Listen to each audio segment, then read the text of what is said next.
nous vivons dans une société industrielle. Et dans cette société industrielle, dans ce monde industriel, tout est conditionné par le savoir, parce que le monde industriel, c'est un monde technologique et pas seulement technique. Or, la technologie intègre du savoir scientifique.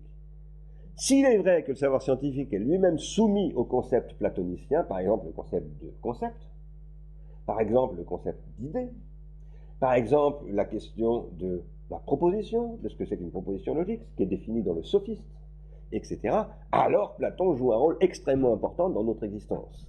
Et comme nous sommes dans une situation où le monde industriel va mal et semble être arrivé un peu à la limite, il est évident qu'il faut absolument voir en quoi consistent précisément les éléments apportés par Platon dans la situation contemporaine que nous vivons. Il le faut parce que je crois que cette forme de pensée qui est héritée de la philosophie, elle-même héritée du platonisme, la philosophie passe, même quand elle est anti-platonicienne, elle passe par Platon, elle utilise les mots de Platon, elle ne peut pas y échapper. Eh bien, je pense que ça ne peut pas être avec une telle pensée qu'on se sortira de la situation actuelle, qui est une situation délicate, moins qu'on puisse dire.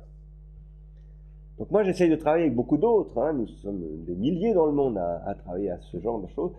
J'essaye de travailler en n'ignorant pas Platon, mais au contraire en essayant de penser avec Platon.